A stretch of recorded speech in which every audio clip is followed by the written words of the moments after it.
TikTok, time to rock. Good evening, good morning, good afternoon to everyone who's watching from all over the world.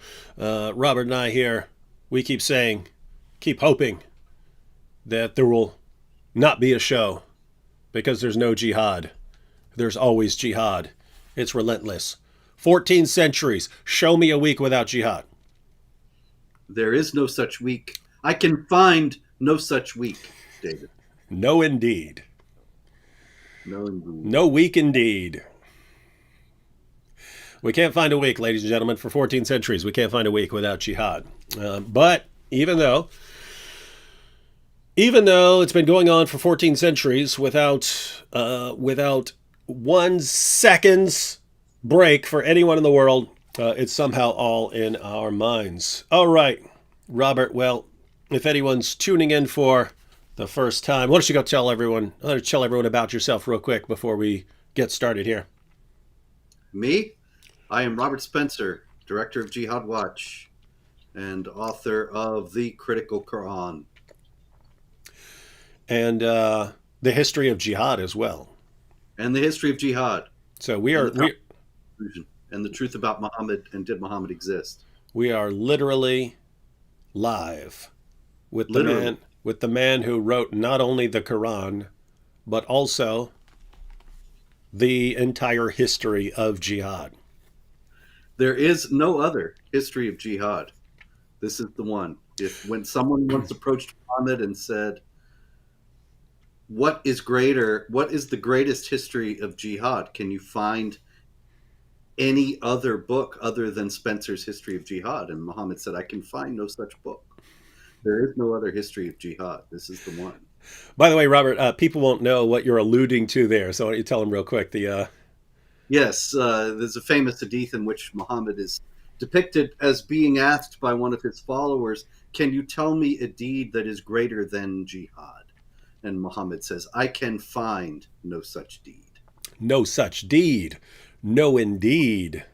Oh, indeed. No, that has a ring to it. That could be like the chorus of a song. No such deed. No, indeed. No such deed. No, indeed. Huh? Jihad rap. There we go. The jihad rap.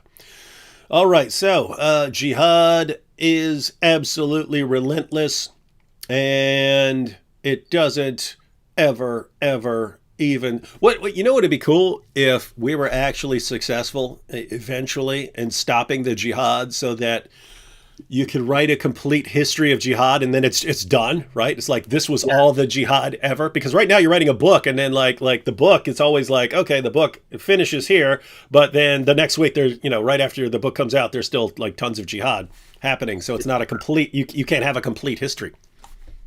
You're right, David. As a matter of fact, I would like to actually issue a request to all those who are watching this right now, that any of you who are in your 20s now, but you were already aware of this problem, I ask you, take my book, The History of Jihad, and around 2072, update it and give us a new edition. I'm giving you my permission right now. You can make it The History of Jihad revised by Spencer and your name here.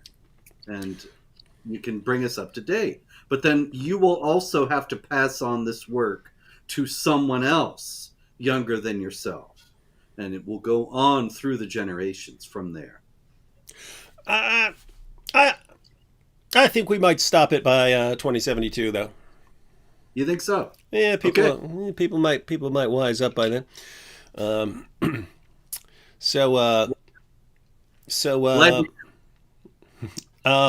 Ladies and gentlemen, the links to the Critical Quran and the History of Jihad and Robert's website, Jihad Watch, are all in the description box, so be sure to get those. So if you really want to understand jihad, you have to know the history of jihad. But as we just said, it's incomplete, because as soon as Robert puts out a book, the jihad continues. Well, that's why you go to his site, Jihad Watch, and then you're up to date. You're totally up to date then. So read the history of jihad and get the Critical Quran. Then you understand the underlying foundation of jihad, then you got the history of it, and then you have the most up-to-date information about it from his website. So you have all those links there. Be sure to grab that. All right, now Robert, we always say we're hoping there's no jihad, but I happen to know there's been some jihad because I've seen it, and the thing I've seen most over the past few days is a story about a tailor who was I haven't read up on it or something like that. This is just based on tweets, so I'm getting the information from you here. Sounded like a tailor. A tailor had said something supporting Nupur Sharma and was brutally murdered for it. That's what I gathered. Yes, that's basically it. That he had expressed support. Kanhaiya had expressed support on social media for Nupur Sharma, who is, of course, the famous, now internationally famous, former spokeswoman for the BJP party, the ruling party in India. And she was on television recently noting that Muhammad married a child, which is, of course, undoubtedly true from the Islamic sources, and it has been accused of blasphemy for saying this, which is extraordinary and revealing and important because it makes it clear that it's not that they can't possibly say that she's lying about Muhammad. The problem is that she was not approving of what Muhammad did. If she had said, Muhammad married a child, isn't that wonderful? We should all marry children. Then nobody would have been upset. But she said, what if I were to make fun of this? And so the idea behind all these riots, and now the killing of Kanhaiya is to drive home the point that the non-Muslims must not speak in any remotely critical manner about Muhammad, even if everything they say is accurate. And so, yes, these two Muslims went into his tailor shop in the middle of the day in a crowded area and asked him for work. He's going about his business. They caught all this on video.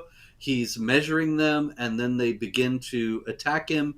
Terrible, harrowing video because he's screaming as they're cutting his throat, and they behead him in accord with, of course, Quran 47:4, when you meet the unbelievers, strike the necks. Now, Kanhaiya had nothing to do with Nupur Sharma, and he didn't even express anything about Muhammad himself. All he did was express solidarity with her.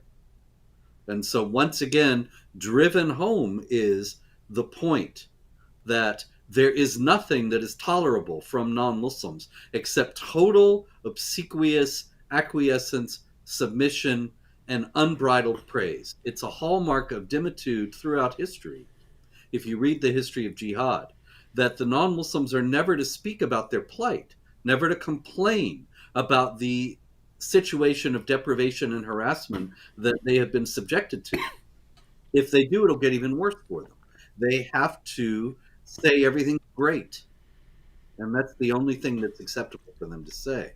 And that the Muslims are wonderful and they get along beautifully with them. And you still find Dhimmi Christians and others saying this to this day. This gentleman did not, and he was beheaded for it. So,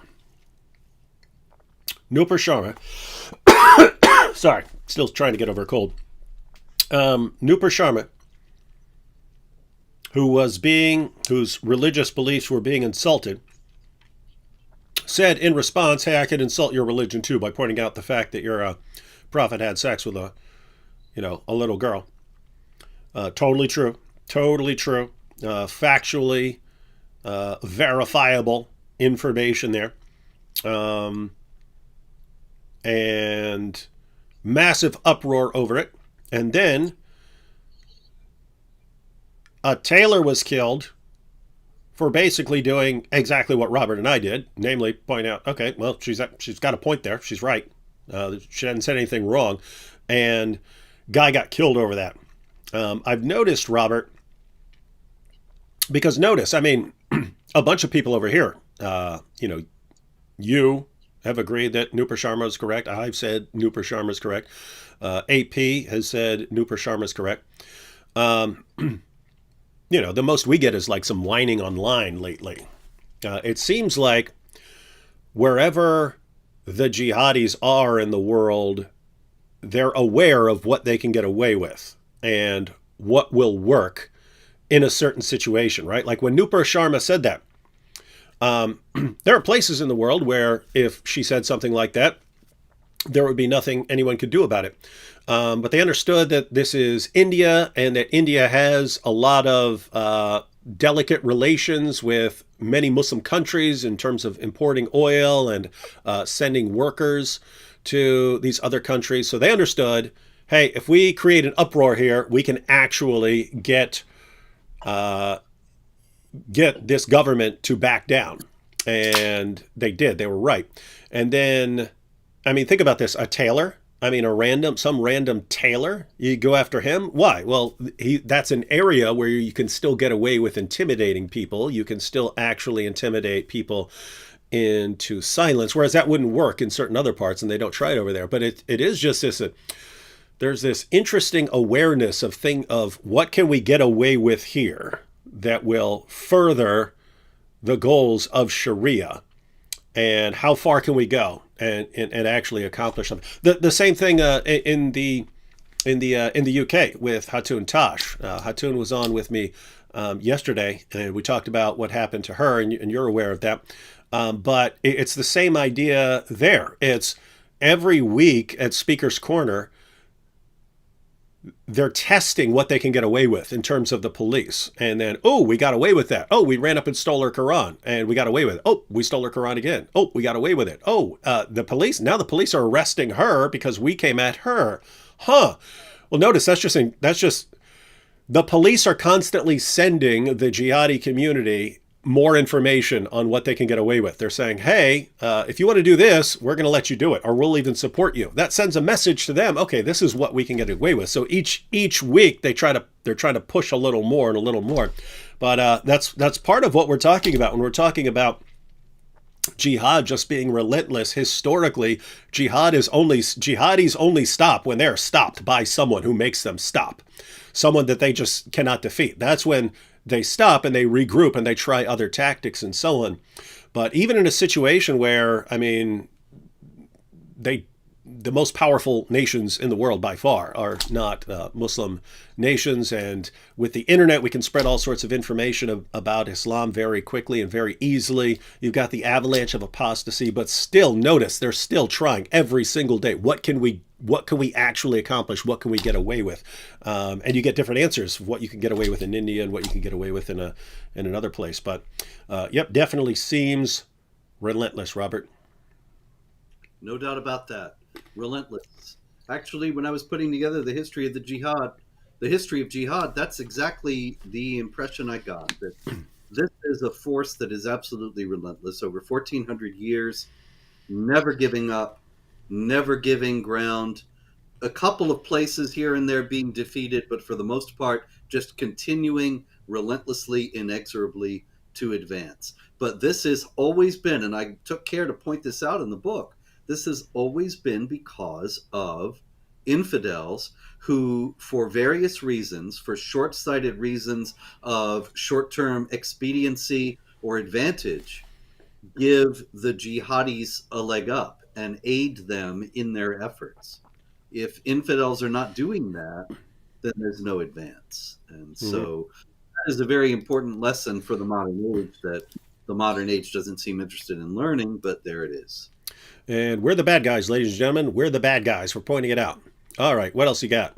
I know that wasn't the only jihad that's happened. Unfortunately, there's quite a lot, David. It was a very busy week for the jihad. And the second biggest story of the week comes out of Norway. We were talking last week quite a bit about cracks in the leftist jihadist alliance. And those have continued to show most vividly in Oslo, where a Muslim migrant screaming, what was he screaming, David? Off the top of my head, small chance of being right, but I would guess Allahu Akbar. I don't know how you do it. It's uncanny, really. It's luck, But just pure luck, I guess. yeah, you're really on a streak here because you haven't gotten one wrong yet. I should go on It's Jeopardy. I mean, every time we have a show, you'll ask me like 10 questions. I'll nail them all. Knowing absolutely nothing, I'll nail them all. And I'm like, I need to go on Jeopardy because I would crush that show and be able to right. support my work for the rest of my life off my winning streak. We still have to do the Jihad Jeopardy show, but Oh, in yeah, any I keep case, forgetting that. Jihad Jeopardy. That's a good name for it. anyway, seriously, the Muslim screaming Allahu Akbar was at a. I'm trying to find the details here. Oh yes, the London pub, which is apparently a gay nightclub. He murdered 2 people. He wounded 21 outside this place, and this is described. This place describes itself as the largest gay and lesbian venue in Oslo, and so this does seem to have been a particularly targeted attack on gays, as the Pulse nightclub attack is represented as being, but was not actually, in fact. And the most important aspect of this, aside from the actual murders, is the fact that the Pride Parade was canceled. And so I think this is how you change the culture of a nation. That you come in and do this, and then what they do is curtailed as a result, and you keep on doing that, and they curtail more and more of their behavior. And finally, nobody even remembers how things used to be. And you have transformed the society utterly.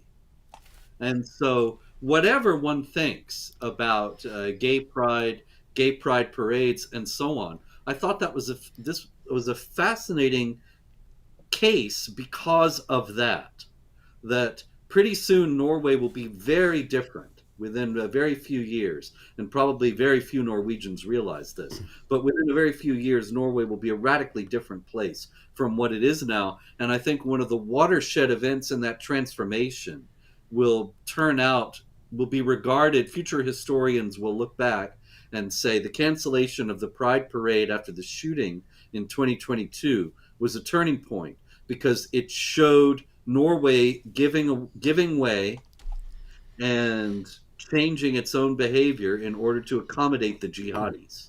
Instead of saying, we're going to stand up, we're going to send the Pride Parade out with armed guards and make sure it happens, they're saying, you can commit violence against us and we will submit. And so there are going to be plenty more chances for the Norwegians to submit, and many more invitations for them to do so from the jihadis. Yeah, I mean, we've said it a million times. Anytime the jihadis say, "Hey, we're going to kill you over this," and you say, "Oh, okay, we'll change our minds on that," then you haven't stopped the violence. You just encouraged the violence. You just told them how to beat you. And as far as attacking gay nightclubs, because this is as you pointed out, this has happened multiple times now. There could be multiple reasons for that. It could just be, hey, it could be someone who just hates gay people for religious reasons, but also there are jihadis who want to avoid even the possibility of killing fellow Muslims. Some jihadis regard it as acceptable collateral damage. Like, as long as you're targeting the infidel, if you end up killing some fellow Muslims or something like that, they regard it as okay. Like Al Qaeda believed it was okay to bomb a building or something like that, even though there may be Muslims inside, because it's collateral damage. You're intending on killing someone else. But other Muslims want to be very careful about that, so they target people where they're not going to find any actual devout Muslims, and that's why you'll find them targeting like the Ariana Grande concert years back, thinking to themselves, hey, not going to be any serious devout Muslims coming out of an Ariana Grande concert. And then of course same thing with the nightclubs. But yeah, multiple possible reasons for jihadis to target that. One quick comment, Robert. This is just funny. Fatima Williams says, sad that you gotta attempt to destroy Islam, because more and more people are discovering that Islam is the true religion that follows the teachings of Jesus and Moses, etc. Fatima, what planet do you live on? I mean, which Muslim? I mean, Zakir Naik, all of these guys right now, they're all warning Muslims about the avalanche of apostasy that they're caught in the middle of. So many people are leaving Islam right now. 24% of Muslim youth are leaving Islam, and that's it's this is what you're looking at. It's accelerating. It's accelerating. Why? Because people are actually getting accurate information about it, and they're finding out there's no way this guy's a prophet. You live in fantasy land. You're caught. I mean, like this is like what I would expect from like 30 years ago, where people are just getting information from Zuckernack and they're not getting any response to it. They're not doing any studying and so on.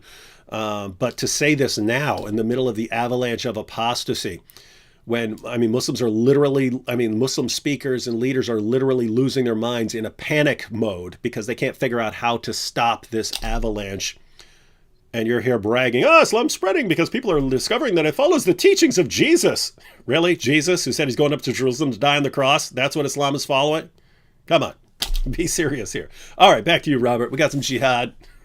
That's incidentally, you're absolutely right. That is what people were saying to me 30 years ago. Exactly. And that back then it was quite plausible. As a matter of fact, my very first book was called Islam Unveiled, and I submitted it to the publisher, called it Islam Unveiled 10 Myths About Islam Exposed. And the publisher thought that was too strong. I don't know why, but in any case, he changed it to Disturbing Questions About the World's Fastest Growing Faith. And in 2001, 2002, that is indeed how people regarded it. But now, well, there was no avalanche of apostasy at that time, at least not in any open way.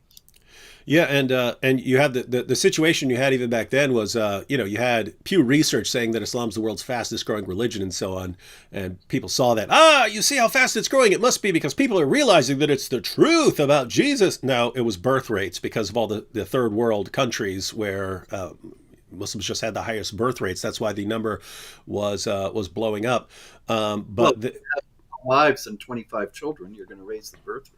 Yep, and so then what do you have? Well, you had the internet. You had the internet, and as soon as we started spreading information on the internet, you can actually go back to one of my earliest articles from probably 2005 or something like that, when I wrote an article called "Islam Beheaded: The Information Superhighway and the Death of Mohammedanism," and I said this internet here, where we can now get information into the houses of Muslims who've been shielded from this information for 14 centuries, is going to destroy Islam. And here we are, not too long after, and and we've got an avalanche. Well, maybe you were right all along. Anyway, more cracks in the edifice. The leftist Islamic Alliance. There's been quite a lot here during Pride Month, and we have one out of Australia that I thought was interesting. This Salafi scholar Wissam Haddad, who goes by Abu Usaid, and he preached a sermon at the Al Madina Dawa Center in Sydney, Australia. And he said that Muslims who claim that homosexuality is permitted in Islam are sick people and apostates who are heading for hell. And he said, in Islam, we do not hide from the fact that homosexuality under the Sharia, after being judged with the Quran and the Sunnah by an Islamic judge in an Islamic court in Islamic lands, is punishable by death. Now, this is something that, of course, you know and I know, and many people who are watching this know. But since we're talking about the past, it's also worth noting that in the 1990s and in the early 2000s, right after 9/11, it was very easy to find Islamic apologists and Islamic spokesmen saying just what this fellow is saying is wrong, saying that Islam does not condemn homosexual activity. Islam does not condemn apostasy. Neither of these things are really punishable by death. This is an invention of Islamophobes, and so on. This was very common. And you did not see people like this Haddad saying that actually Islam does call for death for this.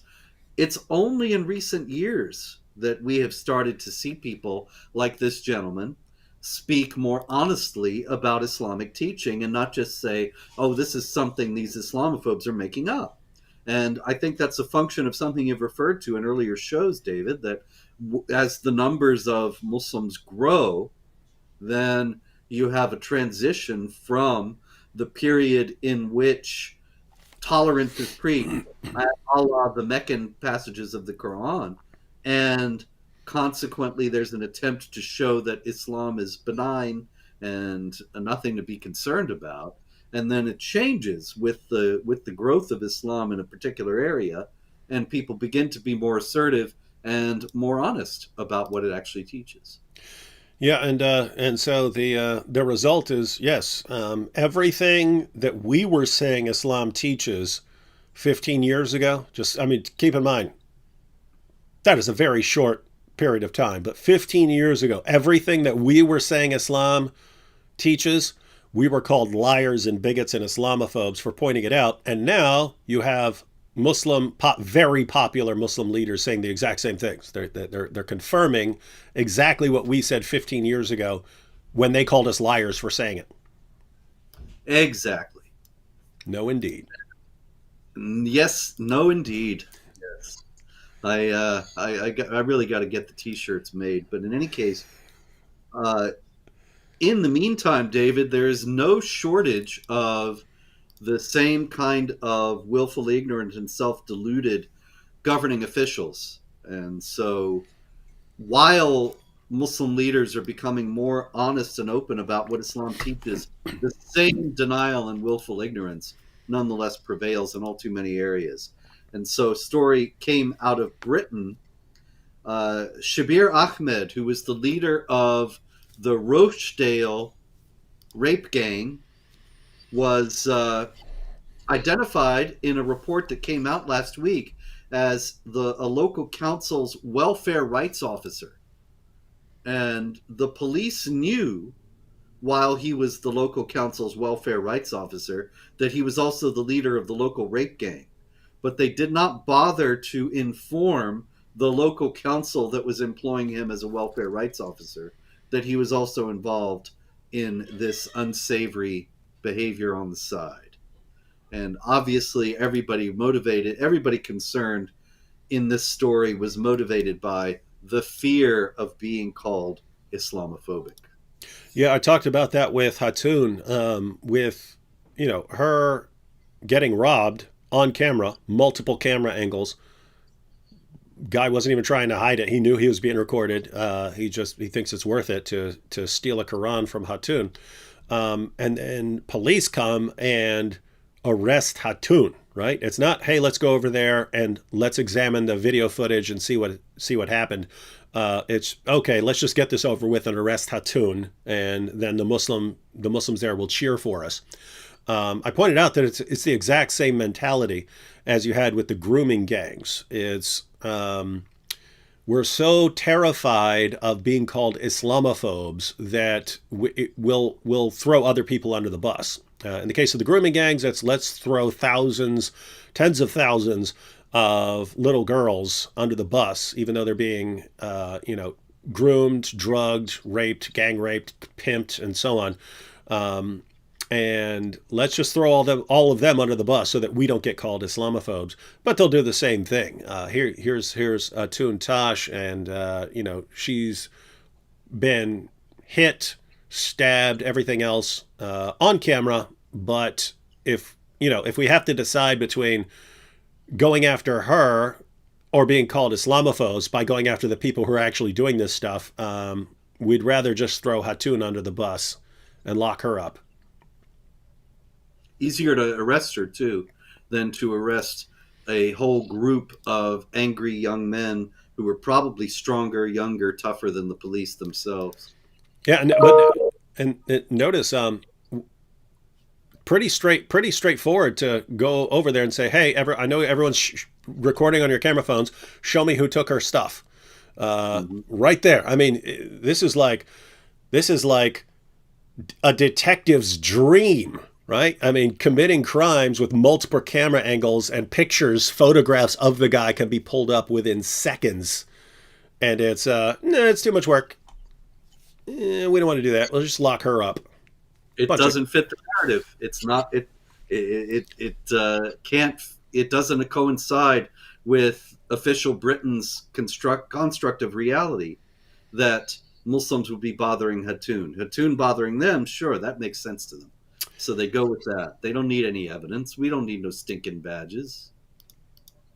That's a reference from a movie from the 40s. Never mind. Now, uh, meanwhile, in Germany. Wait, what did you say? Just repeat what you said. We don't got to show you no stinking badges. Oh, I remember. That's Treasure of the Sierra Madre. You are correct, sir. Yeah. Once again, you have shown you're gonna clean up on Jihad Jeopardy. Although I'm not sure there's gonna be a whole lot of questions about Treasure from the Sierra Madre but you never know. Meanwhile, in Germany, and is a researcher on Islam, a non-Muslim, who researches about jihad violence, Suzanne Schroeter. She heads the Frankfurt Research Center, Global Islam, and heads up, is actually part of an expert group on political Islam that is in the Federal Ministry of the Interior. But the Federal Ministry of the Interior, she says, gives them scant funding, and they're barely able to do anything. And a much more lavishly funded group by the Ministry of the Interior is one that is studying Islamophobia. And it's very clear that the German authorities believe that jihad is not so much a problem, Islamophobia is the problem. And this, of course, is something they share with governments all over the Western world. And the United Nations. Indeed. No, indeed. No, indeed. Strange story out of Belgium, meanwhile, while Western authorities are anxious in every case to exonerate Islam, it also must be noted that Islamic jihadis are often, or actually unanimously, in every case, always anxious to shift responsibility themselves, and generally tend to shift the blame to their victims. And we see this on a large scale with Osama bin Laden and others, noting that the United States or whatever other entity had engaged in some egregious behavior that justified his defensive jihad. And we also see it in small ways. And that's what this is an example of. In Belgium, there was a migrant from Syria who was on trial for the rape of his 8-year-old stepdaughter.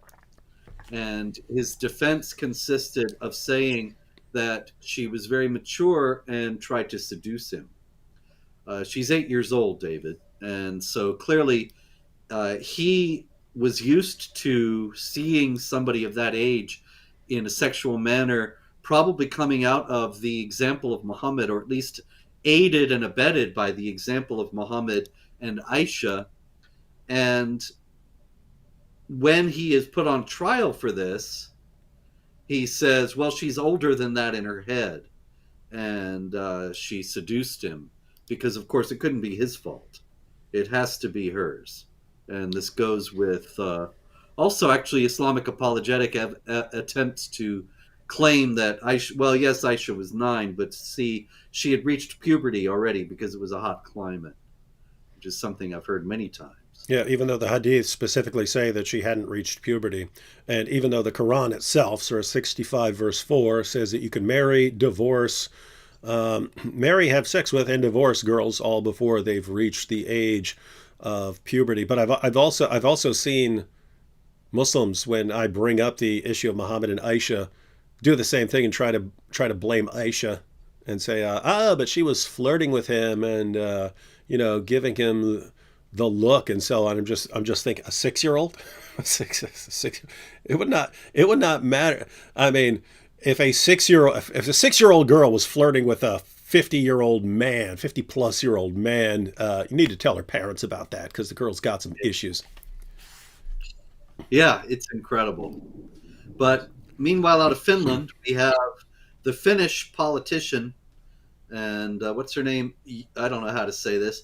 Jutta Urpilainen. You, all you Finns who are watching, please put the proper pronunciation in the comments. But in any case, Utah tweeted last week, a couple weeks ago actually, visiting the Sheikh Zayed Grand Mosque in Abu Dhabi was a breathtaking experience. And she's got a picture of herself happily smiling in the mosque and wearing a hijab. And she goes on to say, one feels small and humble in this beautiful place, which embodies Islam's message of peace, diversity, and tolerance. Now, David, when you think of Islam, are those the first three words that spring to mind? Do you Yeah, think those yeah, Islam? they're from Surah 115. Unfortunately, it was eaten by a sheep, and so you're just left with all the calls for the violent subjugation of the entire world. Yes. That was that one chapter that just got abrogated. It came after.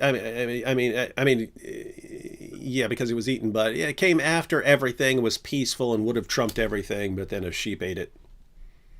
Yeah, you know, in the Critical Quran, I have two apocryphal Shiite surahs in an appendix.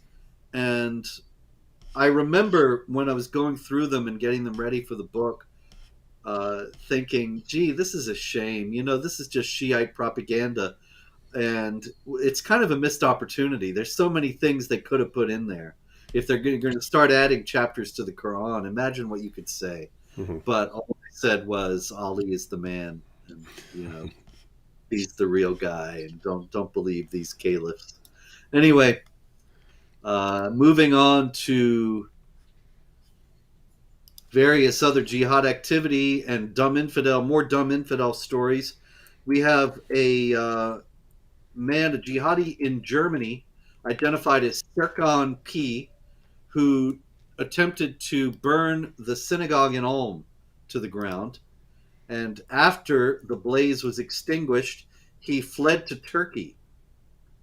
And even though it would be easy to extradite him from Turkey and put him on trial, the federal and state governing officials in charge have done nothing to bring him back from Turkey and nothing to pursue the case at all. And I'll bet you know why they haven't, David. They are afraid of being called a name. Hmm. That's Can you interesting. imagine what that might be? Uh, I'm going to go with Islamophobe. That is correct for $100. It's just astonishing, really, how you do it. And the German authorities are so afraid of the charge of Islamophobia that they're going to let the Ulm synagogue be torched and not make a move, not lift a finger to apprehend and prosecute the known offender.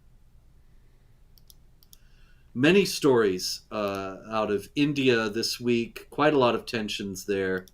And in one case, a group of people went into a Hindu temple. They vandalized it. They damaged the idol, as we saw in another story last week.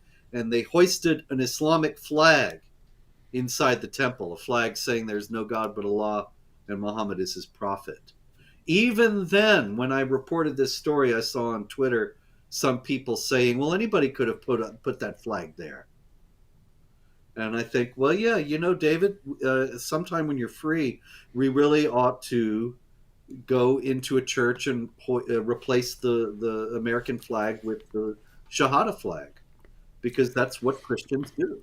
Yeah, that reminds me of once Hatun got hit in the face, and then but they didn't catch the guy, and so everyone said, but it turns out it was a Christian who did it, and Oh, of course. there were some of the speakers corner Muslims who admitted that it was indeed a Muslim and that they know him, but the lie spread faster than the truth, as it so frequently does with Islamic dawah.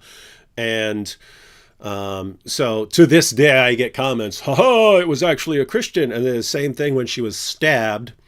It was actually a Christian who did it. And so they just, they anyway, they keep doing this. They're probably going to say it was a Christian who stole her Quran because he's upset. And so the idea is there are all these Christians who are enraged at Hatun for making fun of Muhammad, and they keep attacking her and stealing her stuff. And then ironically, it's the Muslims who cheer for the Christian who does this stuff. Ironically. Yep. To be sure, I could give you a list, David, of many Christians who were enraged that I dared to co-host a Muhammad art exhibit and cartoon contest back in 2015, and thought that it was terribly insulting and harmed the Muslim Christian dialogue. They did not understand the whole idea that you enunciated earlier, that if you give in to violent intimidation, you're only going to encourage more. And that's So why if, and that's why those two Christians showed up with AK-47s to kill you.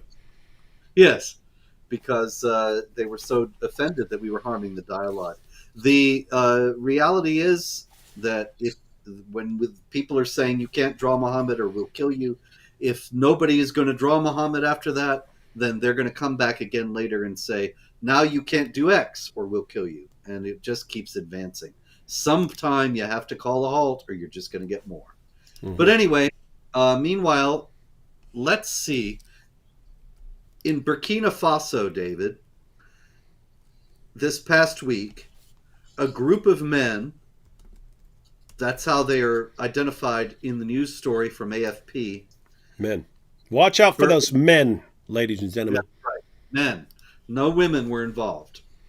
They burst into a baptism ceremony in a church in Burkina Faso and opened fire, murdering 8 people.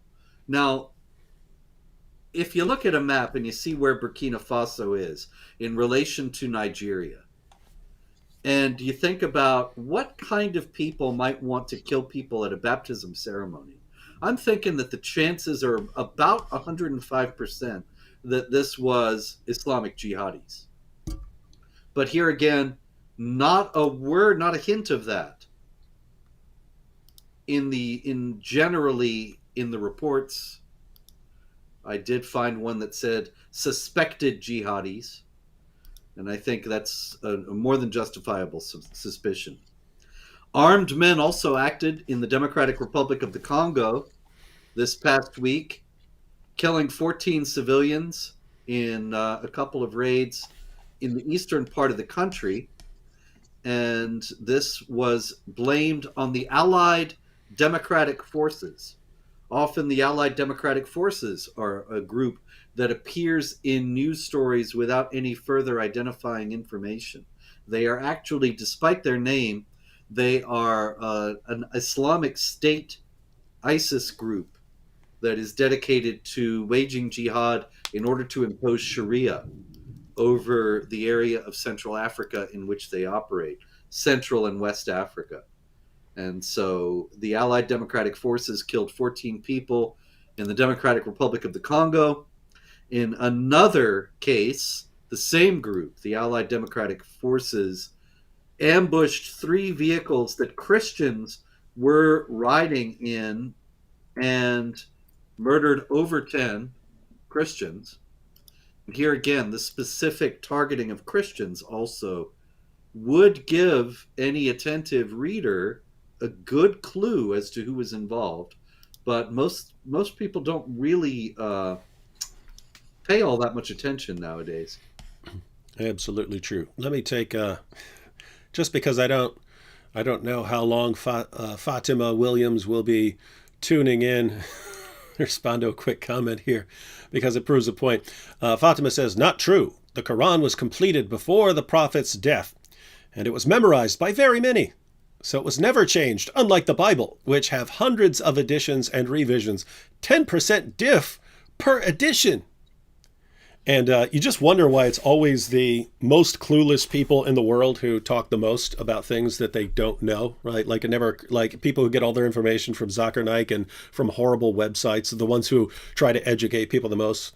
But let me just read a couple of passages from Muslim sources.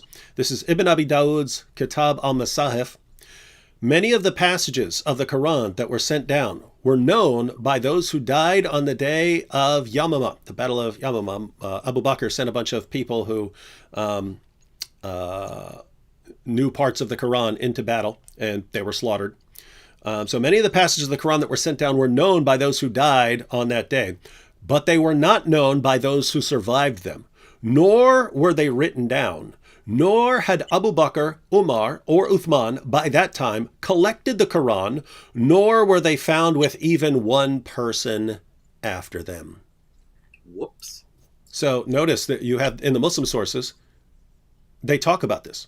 They talk about originally it's based on the idea of memorization. We're all just going to memorize the Quran and memorize parts of the Quran, and you've got this part memorized and I've got that part memorized. And then a bunch of the people die in battle, and they specifically say, and since the Quran hadn't been compiled by that time, parts of the Quran were lost forever. Muhammad's companion Ibn Umar, when he saw later on people claiming that they memorized the entire Quran, he told them, he said, don't ever say that you've memorized the entire Quran, because how do you even know what it is when so much of it has already been lost? And you see examples of this all over the Muslim sources. So let me just give you an example right here. This is Abu Ubaid's Kitab Fada'il al-Quran. Aisha said, Surat al-Azab, Surah 33, used to be recited in the time of the Prophet with 200 verses. But when Uthman wrote out the codices, he was unable to procure more of it than there is in it today, i.e. 73 verses. More than 100 verses were lost from that one chapter of the Quran. Why? Because a bunch of the people who had it memorized died in battle. And of course, there's this famous passage, Sunan Ibn Majah, 1944. It was narrated that Aisha said, the verse of stoning and of breastfeeding an adult 10 times was revealed, and the paper was with me under my pillow. When the Messenger of Allah died, we were preoccupied with his death, and a tame sheep came in and ate it. You can go to the hadith. These verses, the verses of stoning an adulteress and of breastfeeding an adult 10 times, these are supposed to be in the Quran. These are in the Quran according to the hadith. They refer to these Quran passages. They're not in your Quran today. What happened? Aisha's sheep ate them. Allah couldn't protect the Quran from a sheep, Fatima, and you're here educating us on the perfect preservation of the Quran. This is what happens when you don't bother to study and you just try to explain everything. As far as your other comment, the Bible's been changed. Well, check out Surah 3, verses 3 to 4. Where Allah says that he's the one who revealed the Torah and the gospel. You can check out Surah 6, verse 115, where Allah says that no one can change his words. You can look at Surah 7, verse 157, where Allah says that during the time of Muhammad, Jews and Christians still had the Torah and the gospel. You can go to Surah 5, verse 43, where Allah tells Jews that they don't need Muhammad because they still had the Torah. They still have the uncorrupted Torah. You can go just a few verses later, Surah 5, verse 47, where Allah tells Christians that they don't judge by the Quran. They're supposed to judge by the gospel, which only makes sense if they judge by the gospel. You go a little later to Surah 5, verse 68, where Allah says that Jews and Christians have no ground to stand upon unless they stand upon the Torah and the gospel, which makes no sense if these books have been corrupted. And so, Fatima, so you're sitting here, you have no clue what you're talking about when you talk about the Quran. And when you complain about the Bible, you're attacking your own God and calling him a lying idiot. This is why you study first, then come here and start challenging everyone. All right? Study first, then come challenge everyone. But you're not going to do that, are you? You can't help yourself. You're just going to keep commenting and embarrassing your prophet. But go ahead. All right, go back to you, Robert. We'll probably hear more from Fatima here in a second. with more factually verifiable information she got from some lame YouTube video. Incidentally, I believe it must be a very old one because, I remember hearing, there again, this is old stuff. Hearing 20, 30 years ago, I remember some guy saying the Christians revise their Bible every 5 years and send out the new edition. Where are you getting this? This is total fantasy. But this was circulating around, the idea that the Christians are constantly revising the Bible. That's 20, 30 years ago stuff. I don't know what old material she's accessing. Incidentally, also, I think that Aisha, it's very convenient probably that the tame sheep ate the breastfeeding passages. She probably just didn't want to end up having to breastfeed a lot of strange men.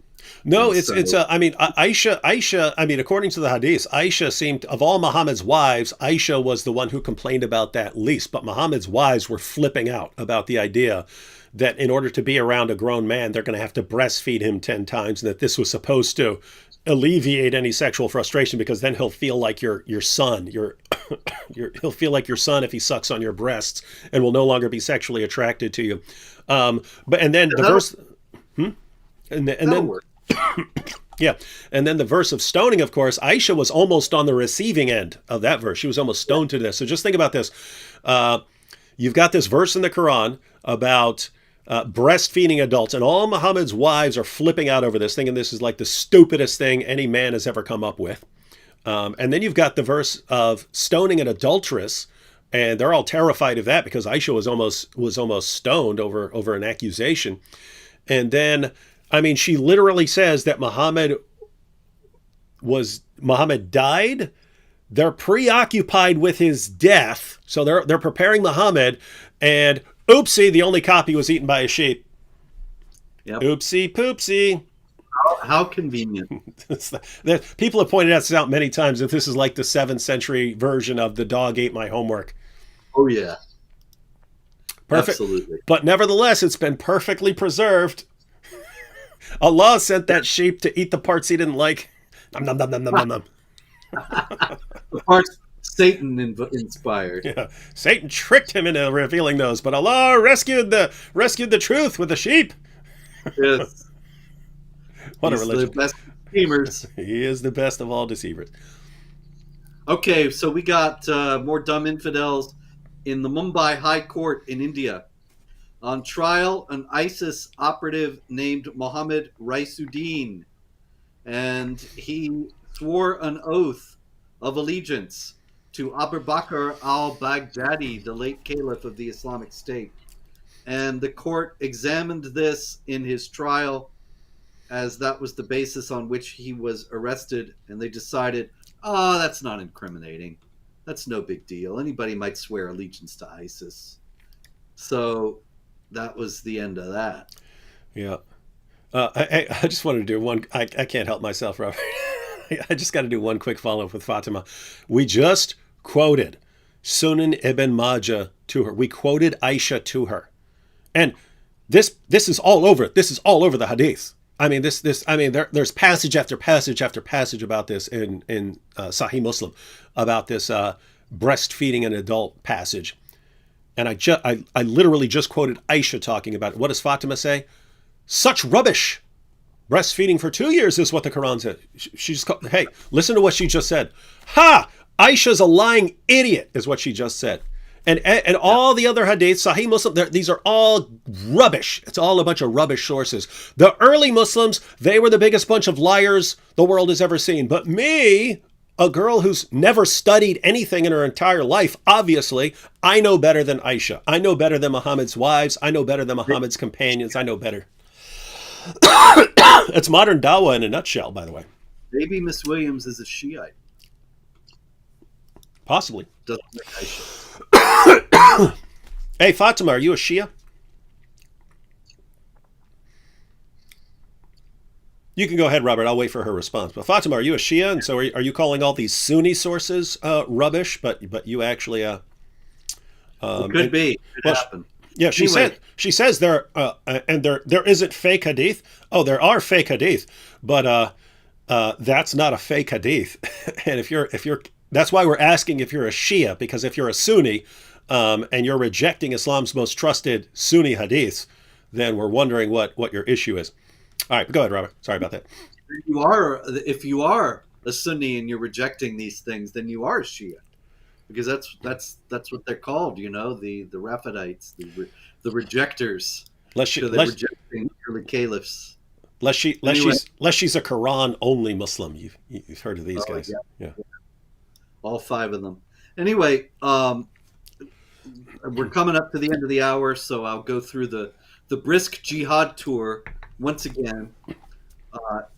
In Mali, 132 civilians massacred in jihad attacks on 3 villages. In Nigeria, Muslims wearing police uniforms kidnapped 6 Catholic pilgrims from a pilgrimage site. The wearing of the police uniforms is one of 2 things. One is they were police, which is entirely possible, given the fact that the president of the country, Muhammadu Buhari, is a member of the Fulani tribe that is waging relentless jihad against non-Muslims in Nigeria, or they were practicing Muhammad's dictum, war is deceit. Either way, the pilgrims were kidnapped. In France, at a train station, a Muslim screaming, what was he screaming, David? Peace and love. No, I'm not going to go with that. I'll go with Allahu Akbar. You're right. Allahu Akbar it is. you're going to be the all-time Jeopardy champion, really. And anyway, he started throwing stones. An eyewitness says, "We were on the platform. They stopped all the trains because a madman was on the tracks. He took gravel in his hands and threw it violently against the SNCF equipment, towards the platforms where there were a lot of people, towards the security personnel. The police took some time to intervene. They probably didn't want to appear Islamophobic." And the witness goes on, "He was dangerous. He made a speech that we did not understand. He said, Allahu Akbar." And nobody understands that either. In another case in France, a Muslim screaming. What was he screaming, David?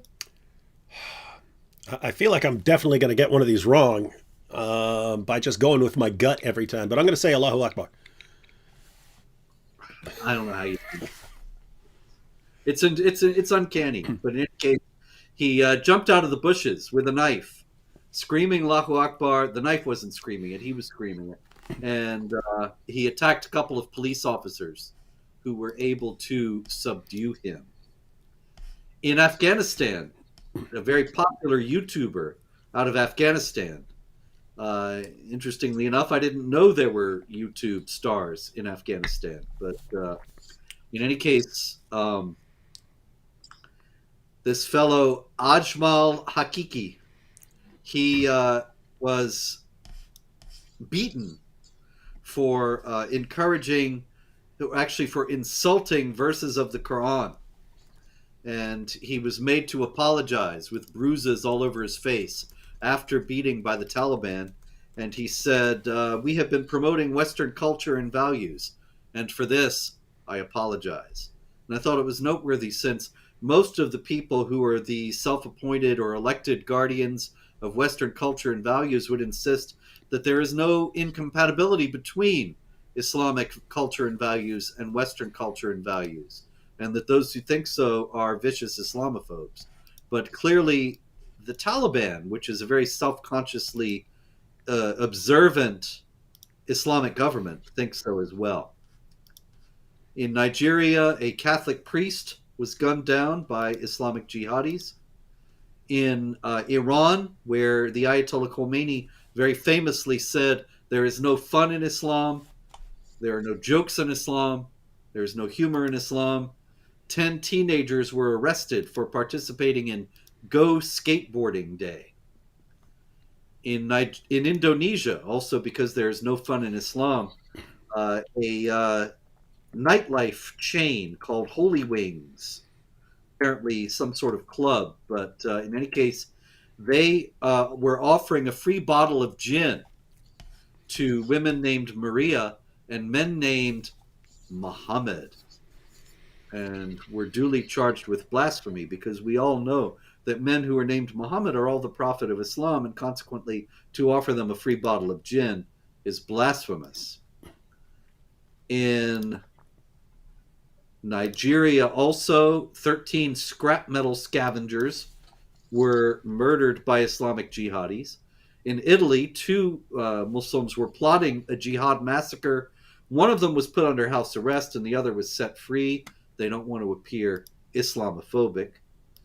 In Lebanon, the interior minister ordered security forces to crush Pride Month events. Yet again, showing the weakness of this leftist Islamic alliance. In Pakistan, interestingly enough, Pakistan is an Islamic republic and generally implements Sharia all around the country in every detail, but the Pakistani Taliban has warned that if they are not free to implement Sharia in its fullness, we will wage a countrywide jihad.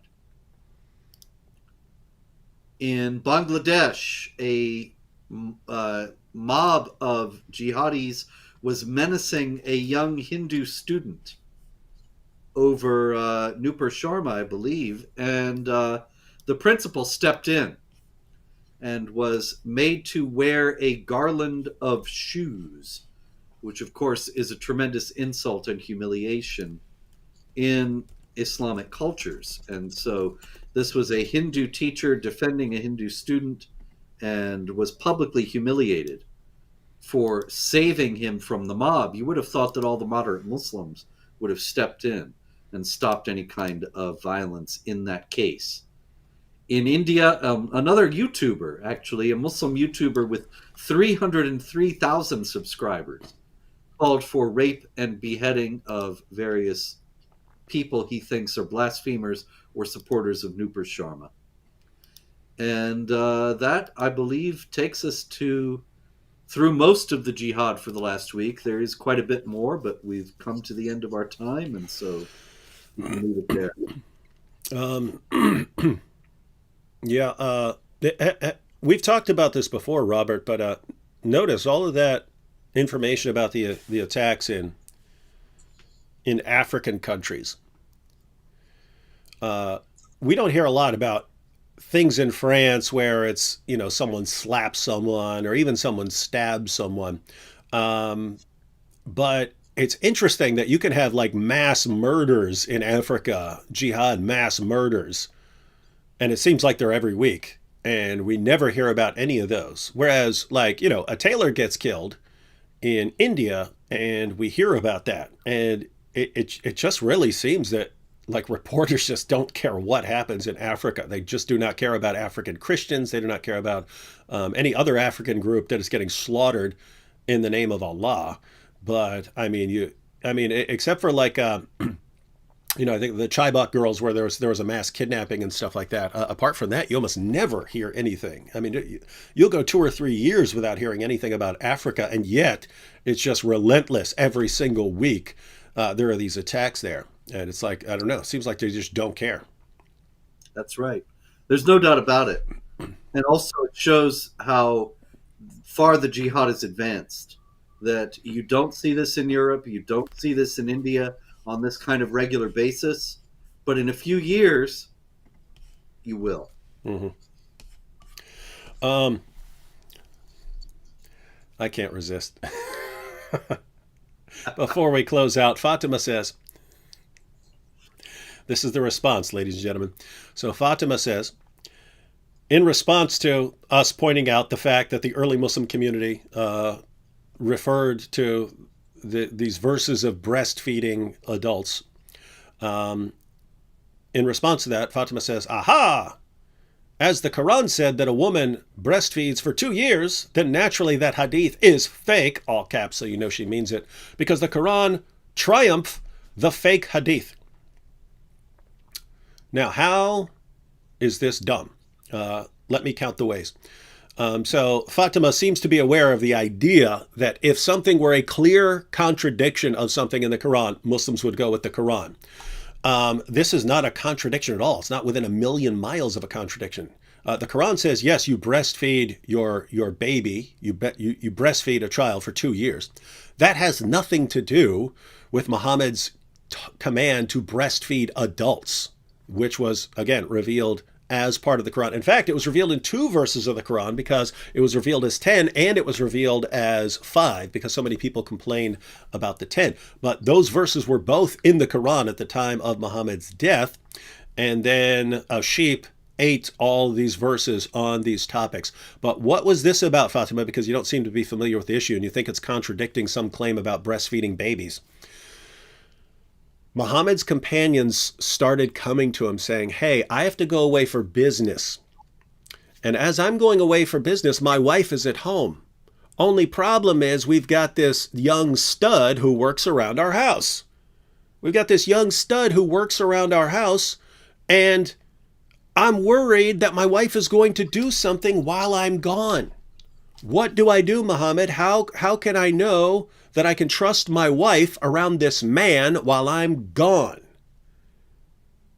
Muhammad went to Allah about it. And Allah revealed, as part of the Quran that you're saying has been perfectly preserved, tell the woman, so you order your wife to breastfeed the man that she has to be around 10 times.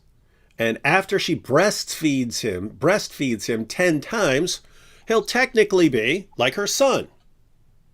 And therefore, you don't have to worry about them having sex while you're gone. So just have your wife stick her breast in this guy's mouth repeatedly, over and over again. Hey, don't forget to come over tomorrow. You gotta suck these breasts again. Just have him keep coming over to breastfeed from your wife. Then he's not going to be attracted anymore because he's going to be thinking, "Oh, mommy," and then everything's fine. This is Allah's solution. Fatima, you understand that this is completely insane and idiotic, just like Aisha did, just like Muhammad's wives did, just like every woman and 99.99999999999% of all the men in history would immediately recognize this as insane and idiotic. What does that say about your God and your prophet? Because they thought this was a brilliant solution. Here we go. And so the hadith that you're calling a lie, Sunan ibn Majah, 1944, it was narrated that Aisha said, "The verse of stoning and of breastfeeding an adult 10 times was revealed, and the paper was with me under my pillow. When the Messenger of Allah died, we were preoccupied with his death, and a tame sheep came in and ate it." You're calling that a lie. You're saying what are you saying? Aisha lied. You're saying that other people lied, because it's all over. Sahih Muslim 3597. It was narrated that Aisha said, among the things that were revealed of the Quran was that 10 breastfeedings make a person a mahram. Then that was abrogated and replaced with 5 definite breastfeedings. And the Messenger of Allah passed away when this was among the things that were recited of the Quran. Notice what she just said here. The Messenger of Allah passed away when this was among the things that were recited of the Quran. This was the part of the Quran when he died. What happened? Why isn't it recited today? A sheep ate it. She had the only copy. This is what's in your sources of about your perfectly preserved book. And you're calling it a lie. Why? Because the Quran says, well, breastfeed babies. You say, all this stuff about breastfeeding adults have to be lies, even though it's all over our sources. My goodness, this, ladies and gentlemen, we're pointing this out for a reason. Islam is spreading with this nonsense, with this totally clueless nonsense. People have never read any of their sources. They've never read anything on the history of the Bible. They've never read anything on the history of the Quran. They've never read anything about how the Quran affirms the inspiration, preservation, and authority of the Bible, and they just keep going out and spouting complete nonsense. They haven't caught up with the times. This is some amazing stuff. Man, I can't do this, but I want to keep reading these breastfeeding passages because I have a ton of them about breastfeeding adults. There's even the one where a woman complains and says, but Muhammad, he has a beard, talking about breastfeeding this guy. He says, Muhammad, he has a beard. And Muhammad smiles and says, I know he has a beard. What a creep, man. What a creep. All right. Sorry about that diversion, ladies and gentlemen, but you gotta take time to enjoy the little things. Well, Fatima's waging a jihad here, so it's perfectly on topic. Yeah, that is jihad against the brain, apparently. But isn't all jihad against the brain, Robert? Ultimately. No, indeed, David. No, indeed. All right. Well, thanks everyone for joining us. Robert, we haven't figured out what are we going to do next week. What indeed, David? What are we going to do? We could host it on my channel with no one watching. That would be a shame. I think we should try that and see. We should try it for a few weeks and see if we can get people on board.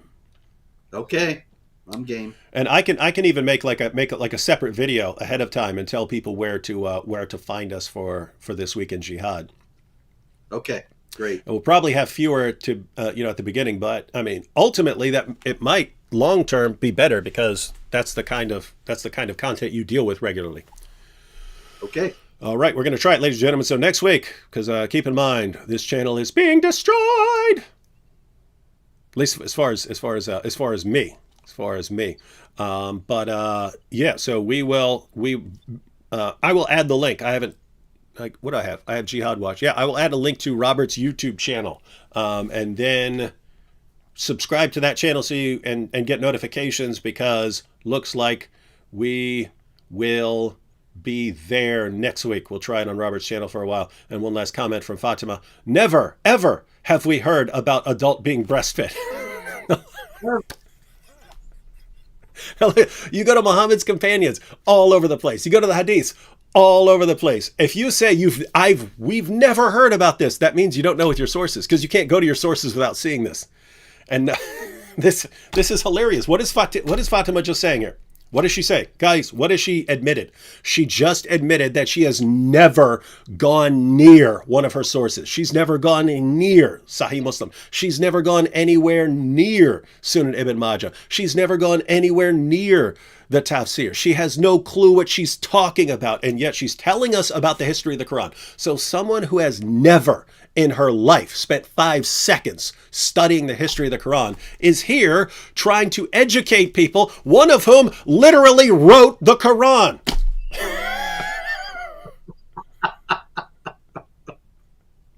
Wow. One second.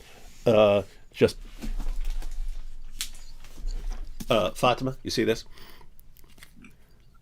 See that guy right there? That's the guy who's right there on the other side of the screen from me.